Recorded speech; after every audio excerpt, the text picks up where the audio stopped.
What's good, everybody? Thanks for tuning in to another episode of Over Quota. Like I always say, please don't forget to subscribe, rate, and review. If you haven't already, make sure you tell a friend, colleague, or whomever. And like always, the J. David Group is sponsoring this podcast. My company helps high growth software companies recruit top sales leaders and salespeople. So go to the jdavidgroup.com/hiring if you're looking to hire, or go to the jdavidgroup.com/looking if you're looking for your next big challenge.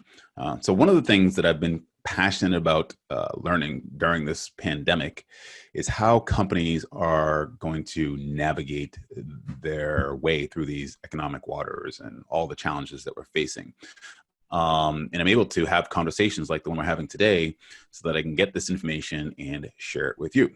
So I'm excited about today's guest, who is Kenneth Merritt. He's a partner at Dayblank Consulting, which was recently named a top 50 boutique consulting firm. Kenneth is a strategy and transformation expert, and I wanted to have him on to give us his thoughts on how to run our companies better during challenging times and what we can expect on the other side of all this. Kenneth, welcome to Over Quota. Thanks, Jay. Thanks for having me. Absolutely. So before we get into, hold on one sec, let me just cancel something that I see on my screen that I don't really want to see. Okay, good. We're still recording. All right. So before we get into what I want to talk to you about today, I'd be remiss if I didn't bring up what's going on in the world right now. We're recording this on June 4th. I think this is day 9, I believe, of the protests, or would be day 9 or 10 of the protests, and the outrage that's rightfully sweeping across the country as a result of what happened to George Floyd. And let me just give everyone my thoughts on this, I guess how I felt initially. So a couple things. First, I have never felt more angry. Just a sense of despair and anger that I didn't necessarily know what to do with. People that know me know that it takes a lot to get me angry, and certainly to express that anger. Several days went by. The community that I live in it's a primarily white community. My wife is white, my kids are mixed, and I've always just sort of been amongst mixed different races, right? Amongst my black friends, white friends, and the whole 9 yards. And I felt that I needed to express myself in some way, but I just really had a hard time just rectifying and coming to grips with what that was. But the only thought that I had is that because I'm an optimist, and because I always believe that in any situation, I can bring and find some good in people and hope that there will be some good in people. And so I put on Facebook recently that, if I were to ever find myself in that situation, that I would hope, and I would hope that the officer or whomever would see my phone and see my children on my phone and realize that he's not just taking the life away of a monster, right? He's taking the life of someone who, is a human, right? Is someone who loves his kids, someone whose kids love their daddy, whose wife adores him and who adores his wife, and whose family, mother, father, and everybody really will miss this person if he's gone. And, because the challenge is that we walk around in the skin, and, if we can certainly, rise to a certain level of success and reach the certain peaks that we're all trying to reach. But at the end of the day, all that officer will see is my skin. And so I can't necessarily avoid that, even if I'm a perfect citizen. And so if he perceives me to be a monster in that moment, I'm hoping that I would be able to pull out some shred of humanity in that person that will allow me continue to breathe and still be in the lives of my family. I'm personally going to get more involved in my own community. I haven't been all that much at all, but I'm certainly making an effort to be much more active, starting with meeting with the mayor, hopefully of my city, hopefully on Monday, to start talking about more, including more diversity and inclusion, not just from the police department, but also education, also economic, and everywhere else that we possibly can. So, Yeah. The other thing too, guys, by the way, is obviously if you've been listening to this podcast, you know my ethnicity, of course, right? You've seen me in the picture of the whole 9 yards. But if you're hearing this, you might not be able to tell, but Kenneth is also a Black man as well. And I asked him, to just if he could say a couple of words too about this as well, and then we'll get into, what we want to talk about. Kenneth, your thoughts? Well, Jay, I think you and I, as many folks, and I believe the good news is across our society, Black, white, other, all started with the emotion of the moment. The word I used to my friends who reached out to me, friends from all walks, was enraged. I had my own,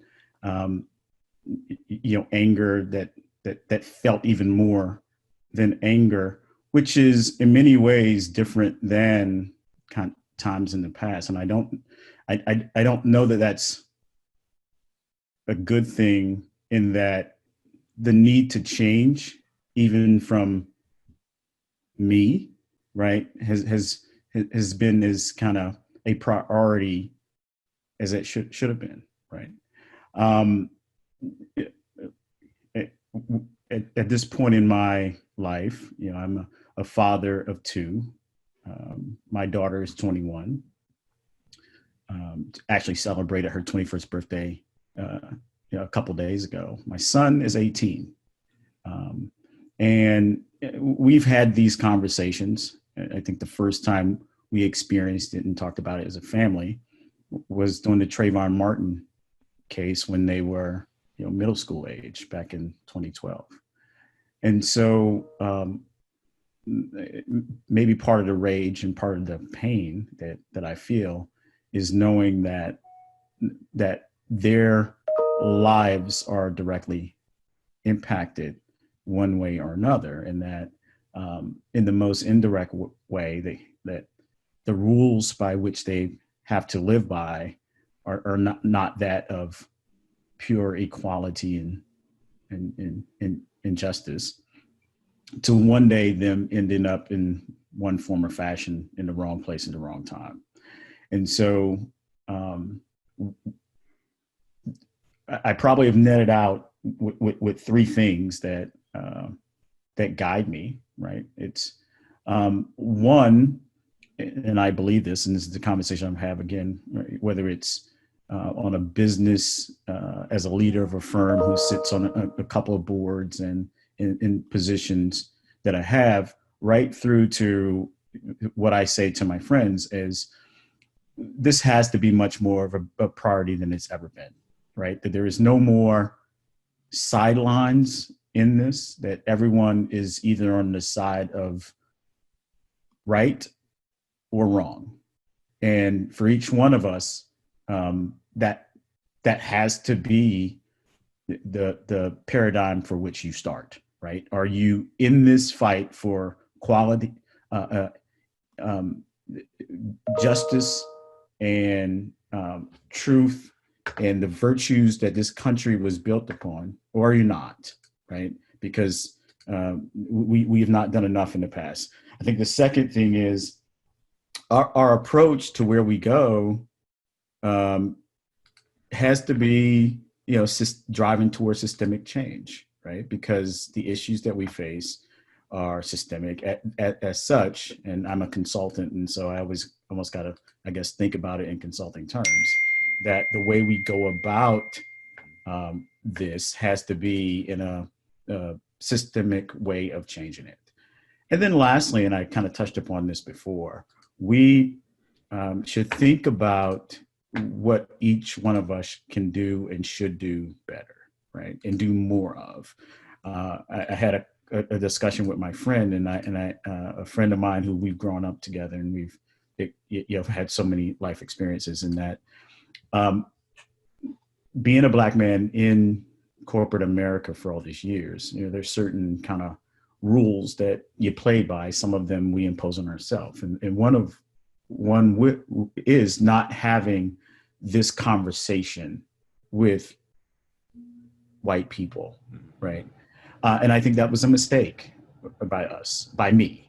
I found that people of good faith ought to hear my point of view, so I can hear their point of view, and so that we are having the conversation now that we have to have. And so my commitment to them, quite frankly, to all, is that I no longer walk away from this important conversation. I lean into it to the utmost so that we can do what we need to do to fix it and not continue to make it a lesser priority. Yeah, that's right. That's right. And, I think too often we've had short memories and we just move on to the next crisis or the next shooting, and we riot and protest for a while, and then we just forget about it, and nothing, to your point, systemic changes. I'm hoping that this time is different, and I think we all just have to do our part, right? Absolutely. Thank you for that. All right, let's get into that. You mentioned consulting. Tell me in the audience a little bit about Dave Blink, your role there, and the challenges that you help companies solve. Yeah, well, as you mentioned, Dave Blink is a strategy and transformation firm, and we help clients solve their most complex digital solutions these days. And one of the things that we see happening in the business world, and it's really ramped up. Dave Blink, as we stand, we're an 8-year-old firm, right? So we're still relatively new. We are based here in the Washington, D.C. area, but we serve across the country, and we actually have one of our major clients is Canada, so we're pretty proud about what we do. But our clients are Fortune 500 companies and government agencies, and in this world in business world, it's become a digital evolution, be it in the way you interact with your customers, in the markets you serve, or in the way you interact as an organization, i.e. work from home. The world's changing so fast that digital is the way that we have to go about improvement. And Dave Blink's number one priority is digital and helping clients, be it through our cyber security offerings, our digital strategy offerings, finance and the CFO world, and turning that into a more technology solution as they support their clients. But transformation through digitalization is where we focus. How many of your clients would you say were ready for this digitally in terms of the whole shutdown as it began sometime in the middle of March? Yeah, I say that broadly speaking, and in my client conversation, I'll talk about those that have been clients for years, some I'm working with now, those that are more prospects than actual clients as well. I'd say about 20%, Jay, have been driving at the pace of digital change that's required of them. And many of them as such are having a hard time now as they navigate what this changing world has meant and what they need to do to meet the demands that they now have. Why just 20%? I'm surprised at that. What have you seen as being the reluctance or whatever it is to sort of get them, more advanced, I guess, digitally? Yeah, I think there's a couple of things, right? I think the notion of digitalization is still new to some, right?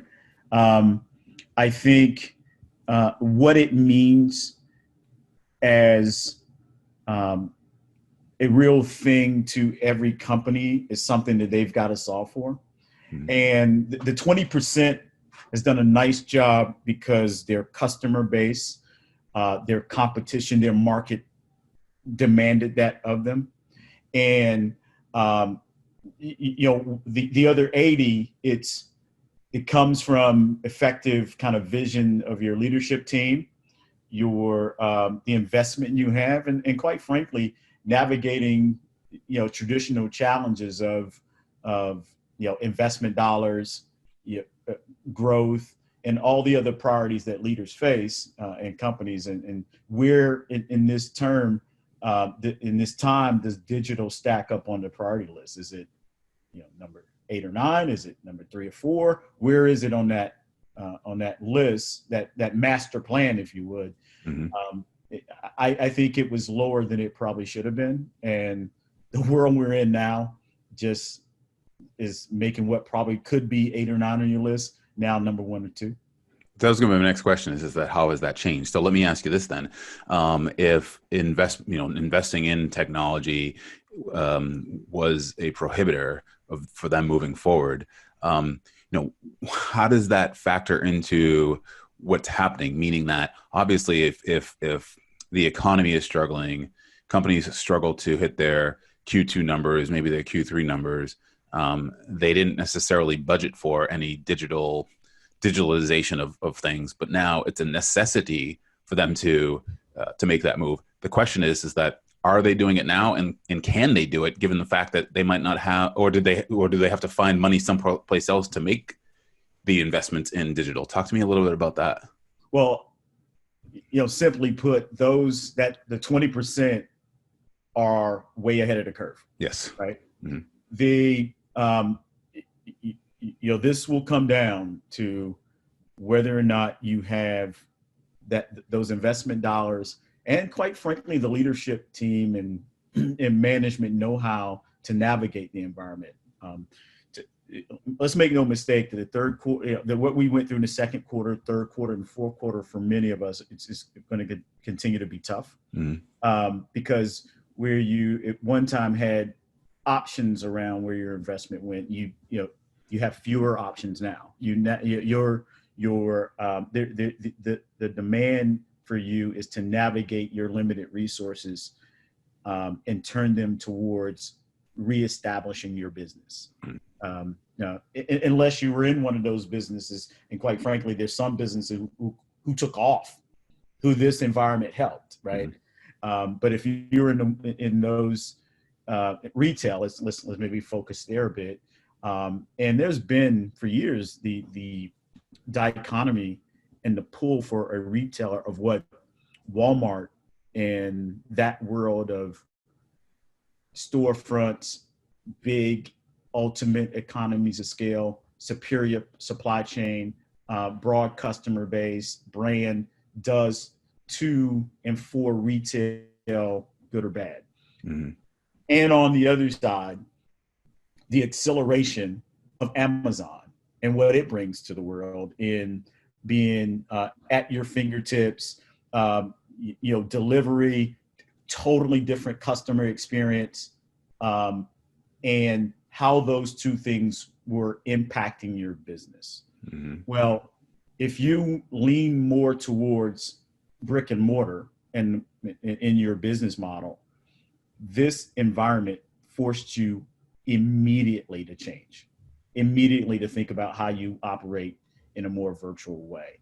And to answer your question, I think those who have the posture of dollars and leadership prowess to make that pivot for a world that is very different now here on June 4th than it was on January 4th, it will have to immediately execute upon the challenge that is.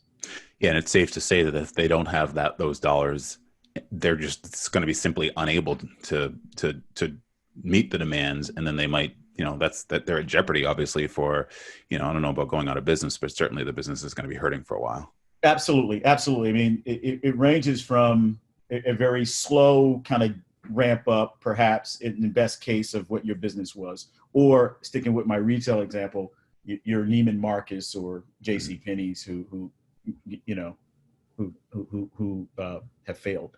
Yeah, right, right, right. You mentioned management prowess and leadership a couple of times. I'm curious, um, like what kinds of what can management do and what can leaders do? Should they be doing um, to essentially affect all this change and to navigate through this effectively? Yeah, I think every leader um, should think about digital for what it really means, right? I think they have to embrace digital and digitization, um, and understand that we are probably year 4 to 5, depending on who you ask, in what's probably a 15-year run of digitizing the world that we're in. And so it's not going anywhere, right?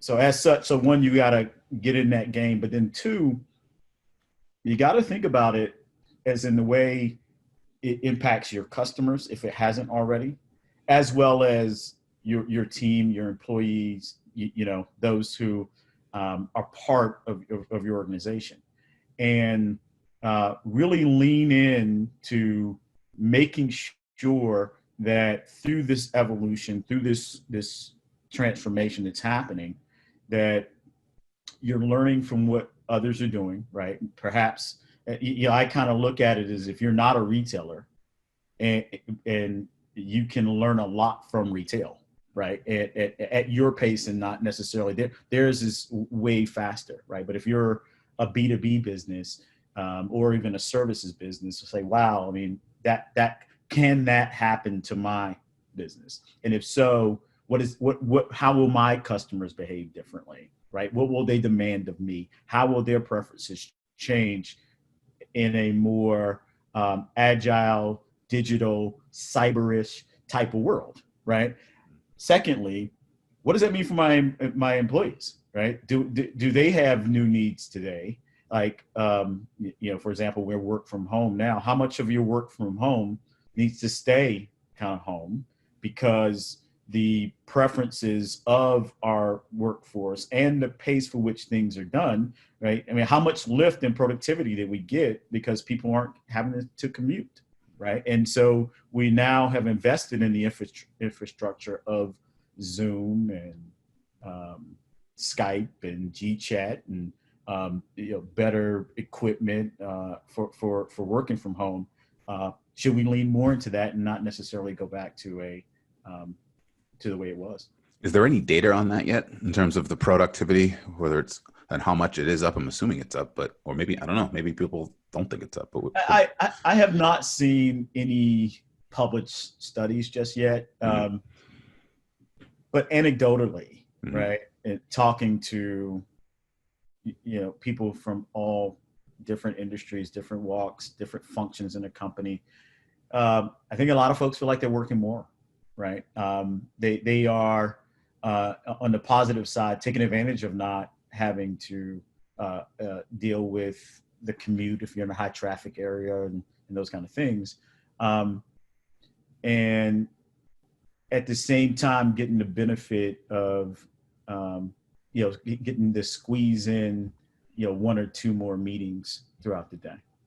What's the likelihood then when we come on the other side of this that leaders, right, and companies will look at what you just said anecdotally and maybe not be so fast to say everybody back into the office, right? If let's say, for instance, if municipalities, say that, yeah, okay, you can be at 100% occupancy, right? Come whatever date it is, right? How many organizations will actually do that, or how many people will actually adopt the notion that, okay, maybe you can you only have to come to the office a couple times a week? What are your thoughts on that? Yeah, my prediction here, okay, and it might be controversial to some, right? I think 8 of 10 companies are going to evaluate how they maintain some level of work from home. And I'm certain of that. And the other 20% is because so much of their business requires just far more kind of touch type of thing, right? I am certain of that because um, we have talked about working from home and digital tools and the like for years in business, right? Globalization, mostly driven by globalization and competition. I think this period in the COVID world that we've done has been a proof of concept that we could actually do it, right? And like so many things that businesses do, once you have a proof of concept that you can be productive and do that for less costs, right? Because having people be in an office and those overhead costs will just the smart fiduciary thing to do would be to look at where you can take some of that overhead out of your business. So I am looking forward to the next couple of years, this dialogue around what part of my organization can stay remote rather than or go full remote and the cost cutting associated with it rather than just kind of again bouncing back to we were 3 months ago.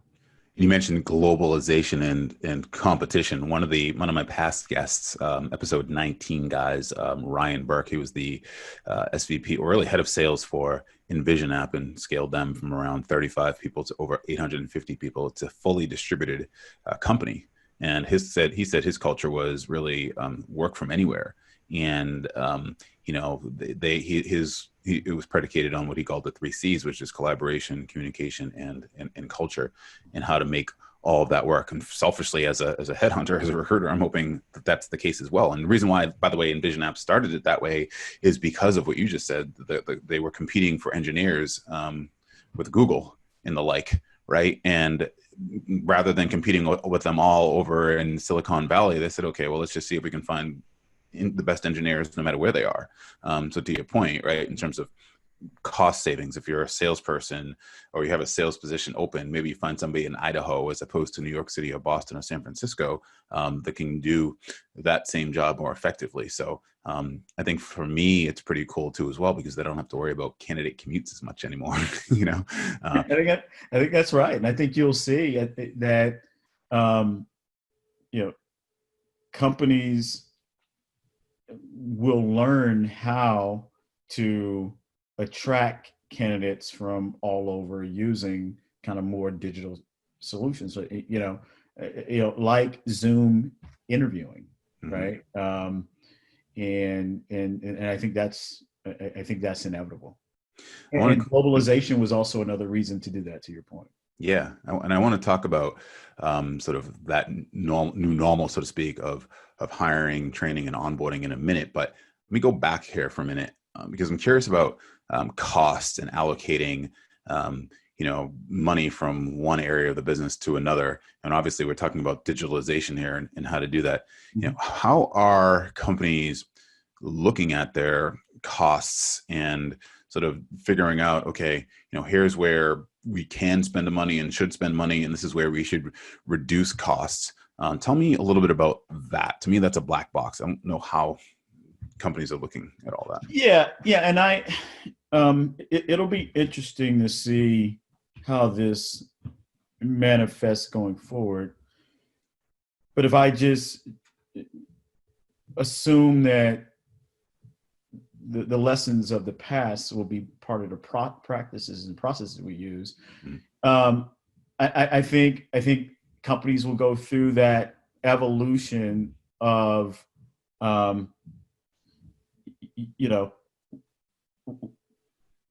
these costs, is it a shared cost or is it a kind of specific cost? And if it's shared, how much more can we scale that type of thing, right? If it's not, can we scale it? If we can't scale it, can we kind of reduce it, right? And I also think that that will go for all of your support functions, finance, HR, IT, all of those will continue to have to answer the question, especially in a work from home environment. How can we do what we have done traditionally in a more efficient and effective manner, right? And so that then they'll follow that process right through. I think the next wave of change, which again gets back to the digitalization of things. Yeah, I do look at. Good. Sorry. I was going to say I do look at, say, sales and marketing, which I think have done just a far much better job at this. Right, sales has led the way in digitalization of their processes. Right, and so and I think they know what needs to be shared versus what I need to be an effective salesman for my client base and in my portfolio. And they've been able to deliver that on mobile devices and whatnot. So digitalization is far, further down the field in sales and marketing. It's got to catch up in those back office overheads.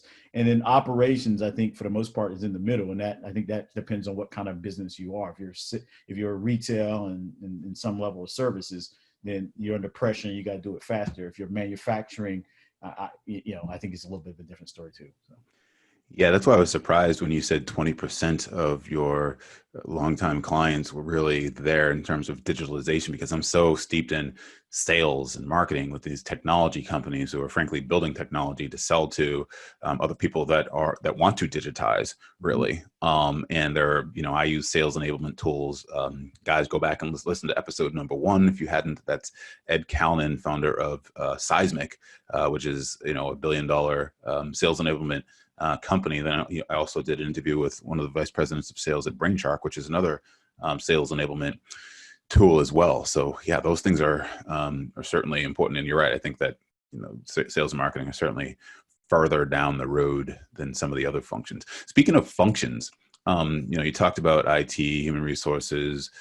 We can lump sales into this as well. How do leaders actually make that decision to reduce headcount when they look and say that, now we should be able to do more with less? How are they thinking about that? Yeah.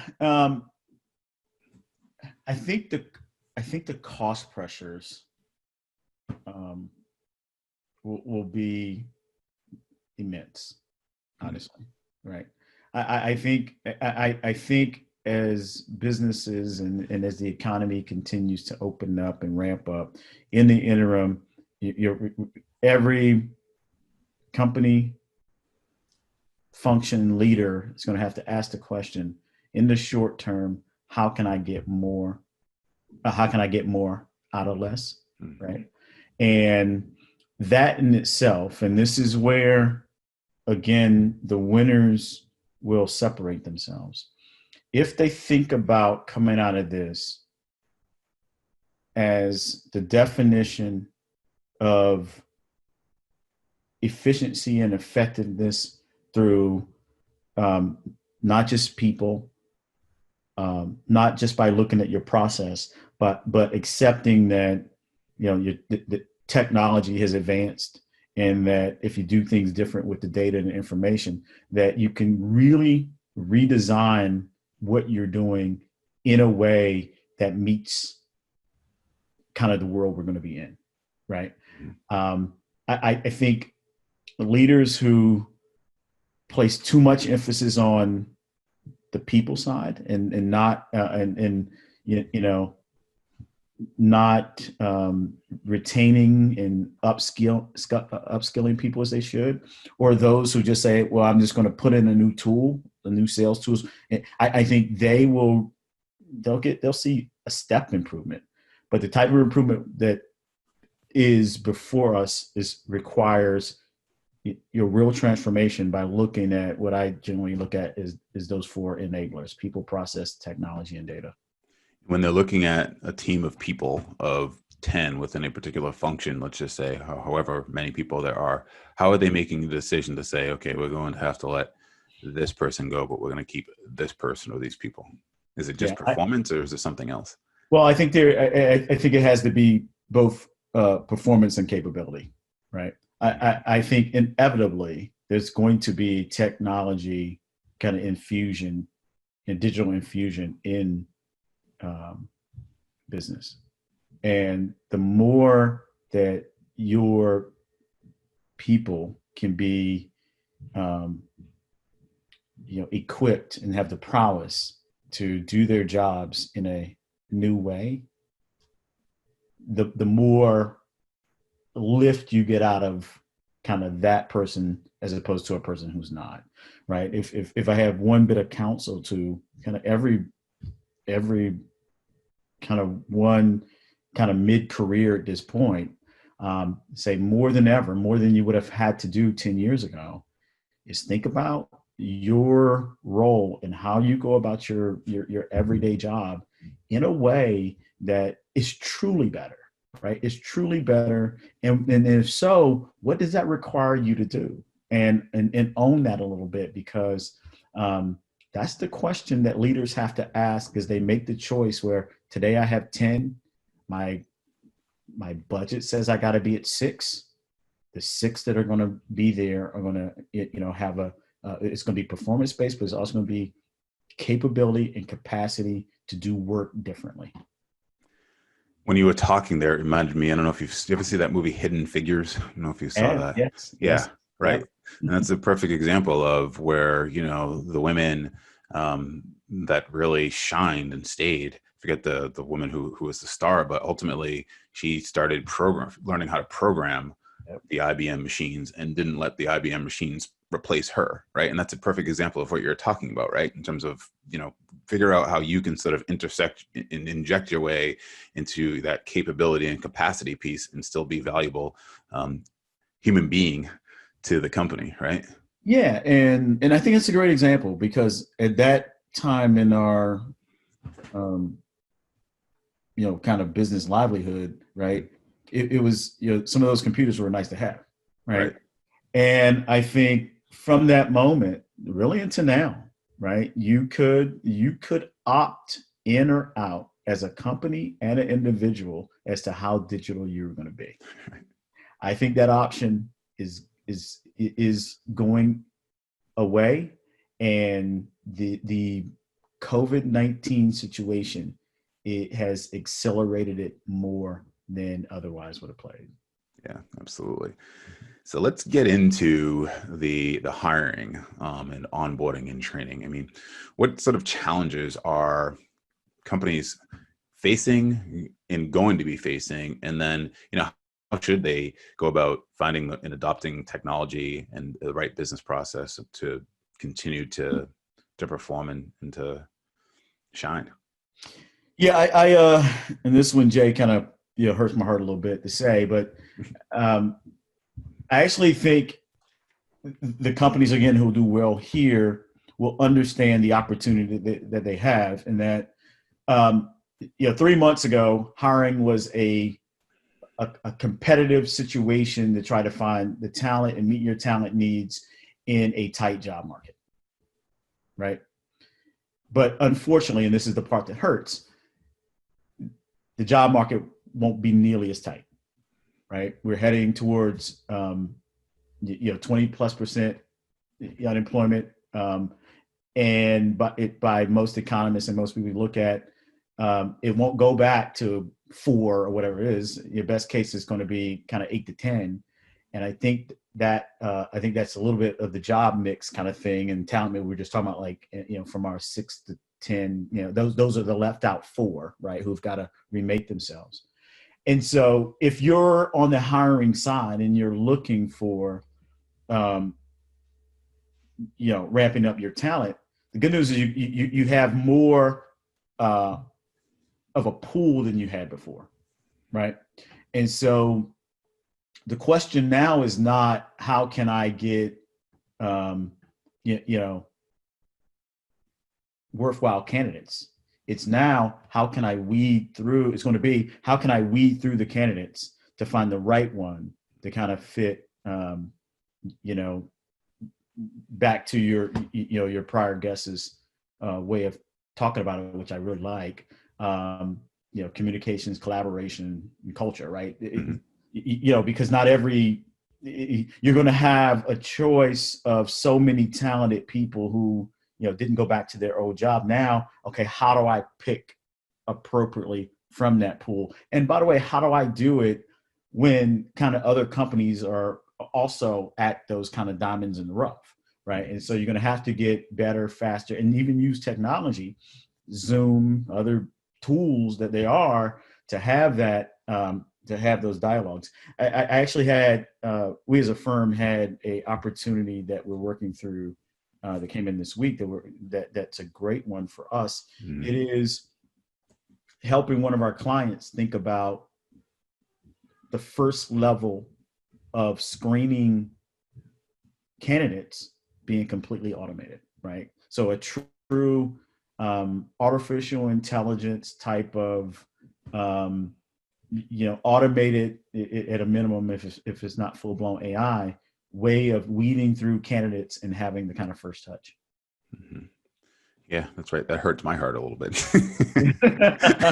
I better learn how to program those AI. Well, I think, to your point, and to the point of a lot of our kind of talent acquisition and folks, what it will really do in many ways is make your touch points that much more important, right? Because we can get the I don't think we'll ever be able to get an AI program that will solve every kind of softer skill set need that companies looking for. And so, those tools will help you, I think, with your overall output, because the time you're spending now, and this is what I tell clients who are thinking about this path, is the time that their human leaders will be doing will be that much more important and valuable.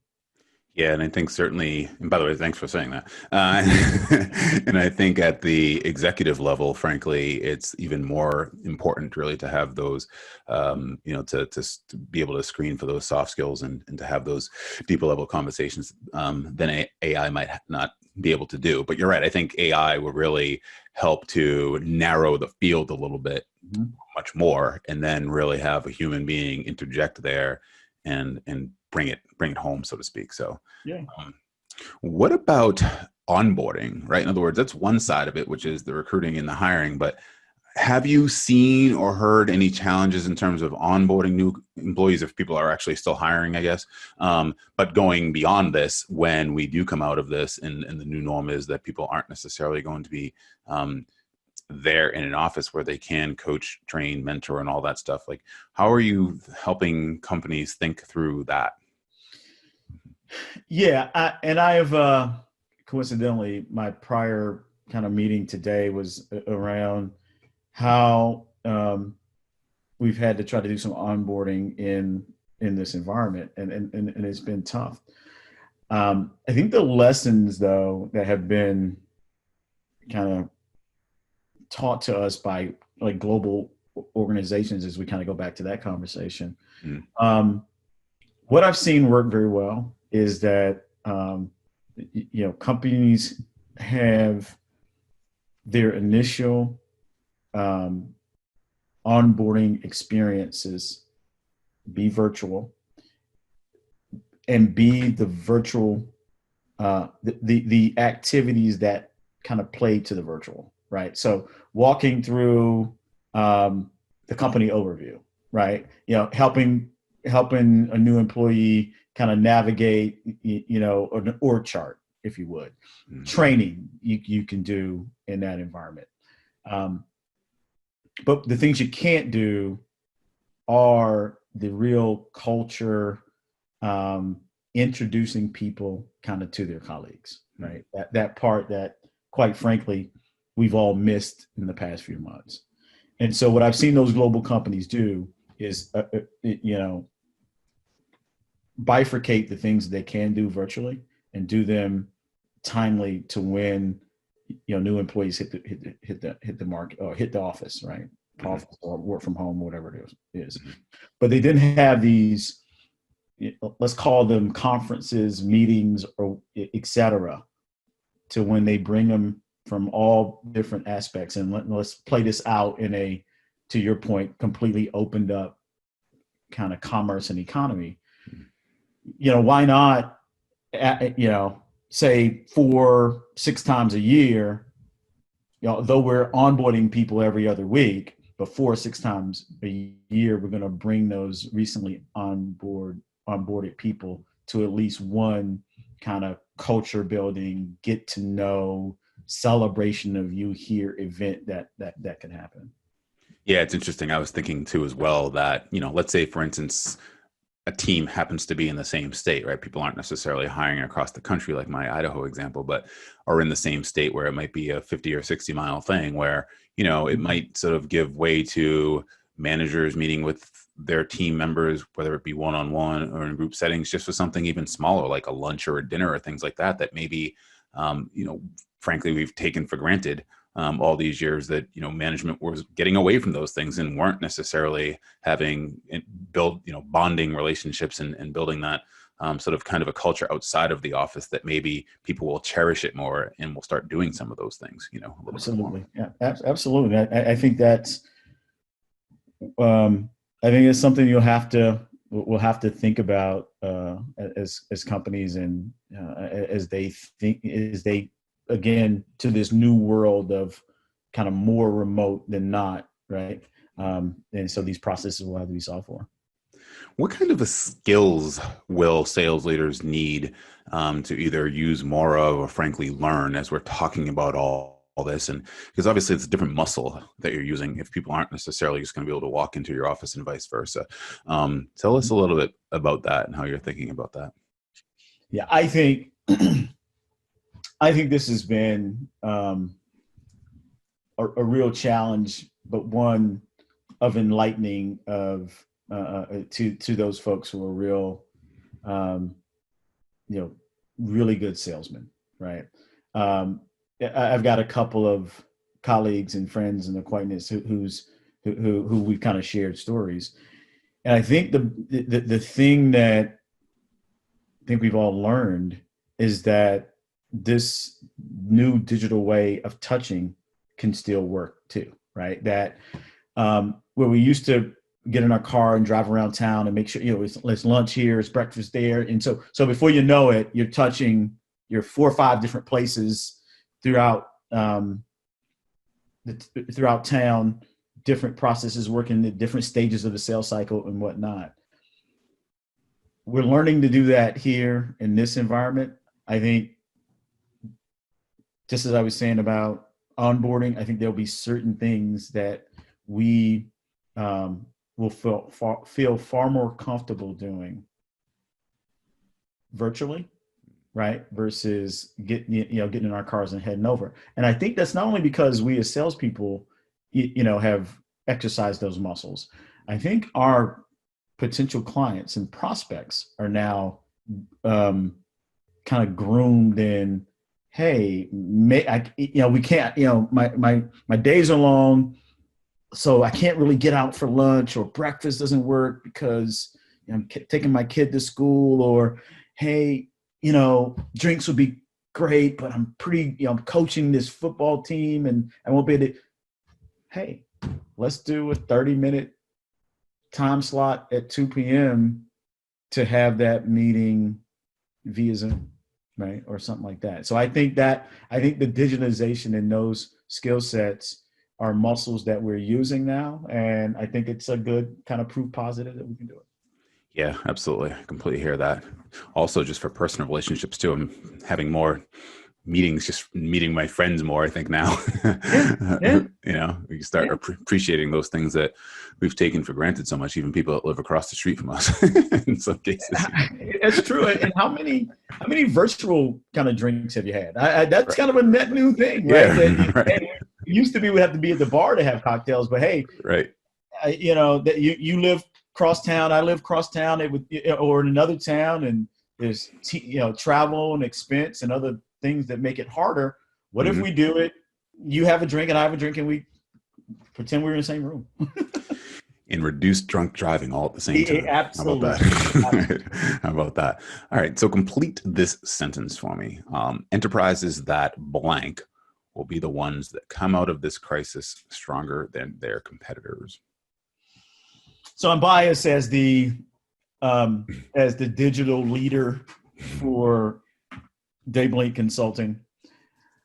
But enterprises that embrace the digital evolution that we're on that we're in and advance their organization and transform it for the world that we're heading will accelerate and kind of win coming out of the environment we're in.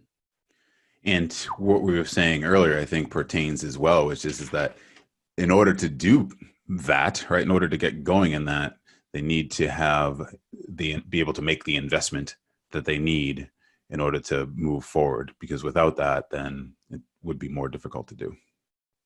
Yeah, and further to that point, right? Because I think sometimes the word investment scares companies, right? Because they kind of think about the big discussions they have to have with their boss or with some investment committee to try to get the dollars to digitize.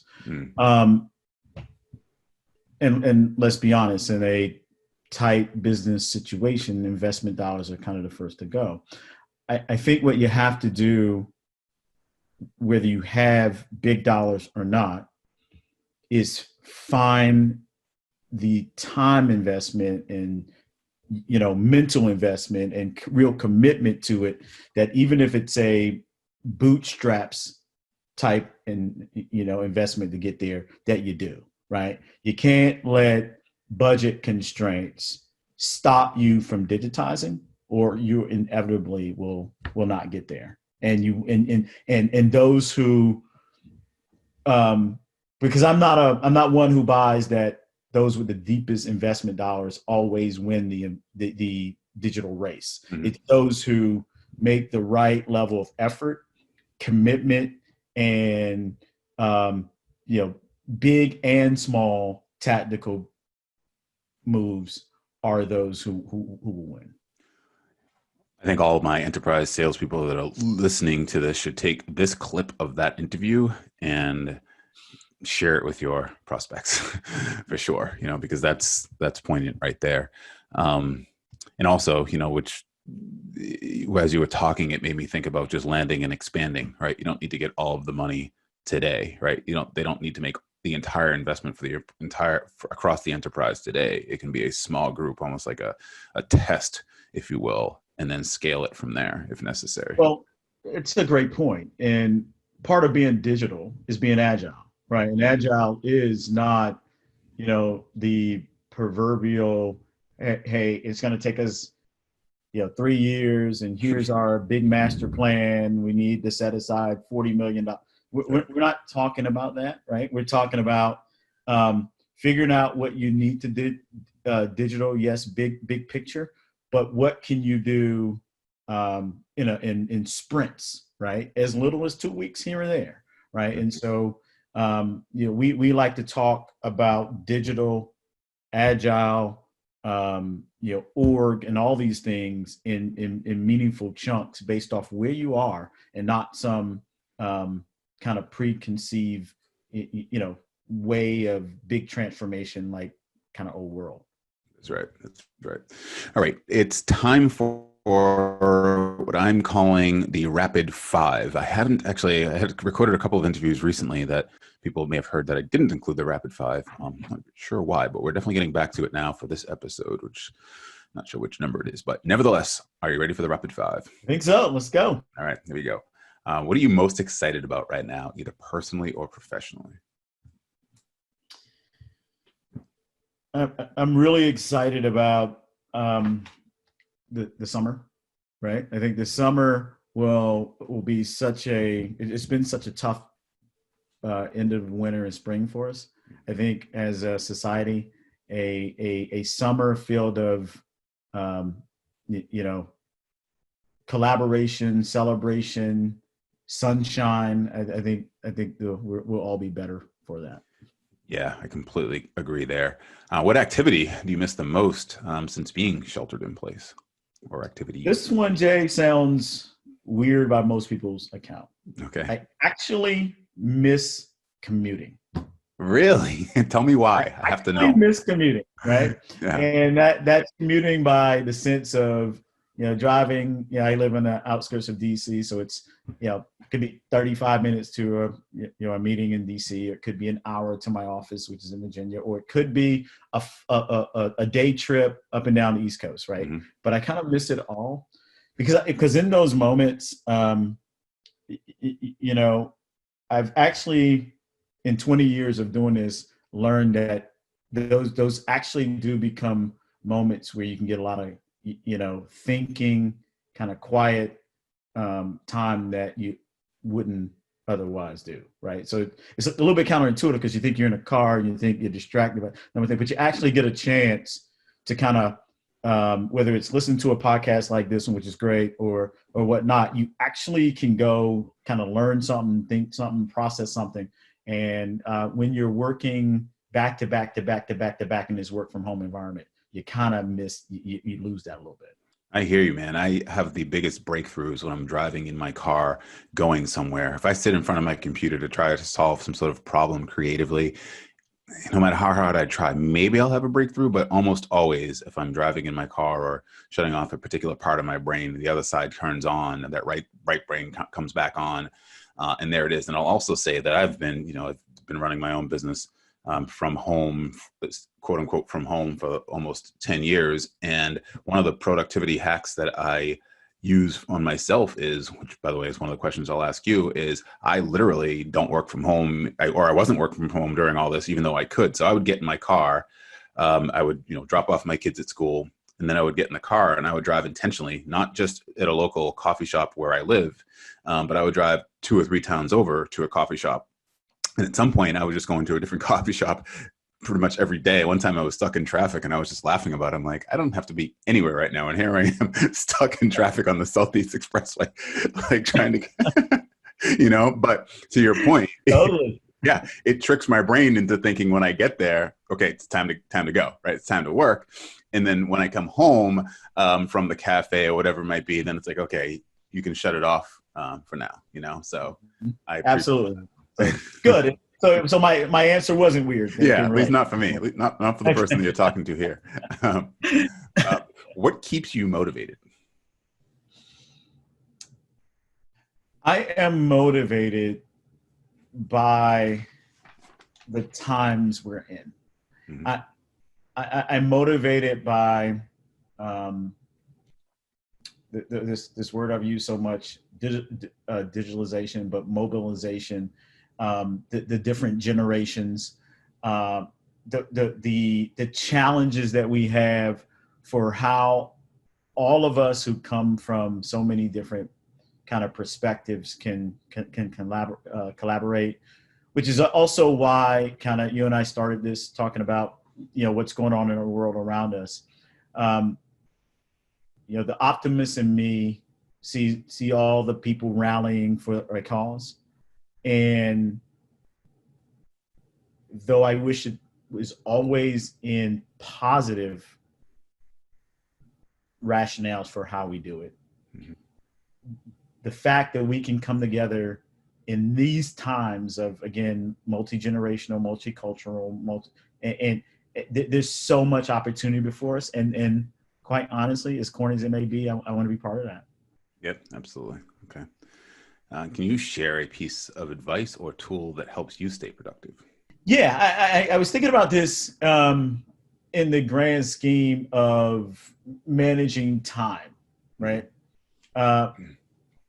Where I am in my career, where I am in my personal life, I've learned that the priority of the moment should get your full attention, right? Because the downside of all the technology and all the things we have and all the stuff I was just talking about is you can easily get distracted. And I think to the extent, and I kind of hold myself accountable to this, that when I'm in that moment, I don't cheat that moment, right? That I kind of, if I'm in a conversation with you, I don't look at my phone, right? If I'm responding to an email, I try not to, answer the next ping, right? When I'm with my family, I try to minimize, I try not to be distracted by work. When I'm at work, I try to, manage family and personal dynamics as, priorities, as they come. If it's not a priority, I push it out, right? Mm-hmm. But my point is, in this world of so many things around us, we get too often are distracted, and we're cheating the moment. So my advice to anyone coming up is try not to do that. Yeah, another thing I agree with. I actually started meditating a couple of years ago, and that's taught me a lot just about sitting still and being non-reactive to certain things that come about. To your point, there's so many distractions, and just trying to stay in the moment while you're in the moment, and then once you're done with that moment, go into the next one. It's kind of like, again, going back to George Floyd, but it's like breathe, take this breath, take the next breath, take the next breath, and don't think about the breath that you just had or the breath that is next 2 breaths from now, so to speak, right? And that's all we need to think about is just to breathe. Very good. And okay, the last one, which is a really easy one. What's the Yeah. best way for people to connect with you and perhaps hire you and Daybling to help them? Yeah, and I really appreciate that. But my email address at Day, well, first of all, dayblink.com, DAYBLINK.com.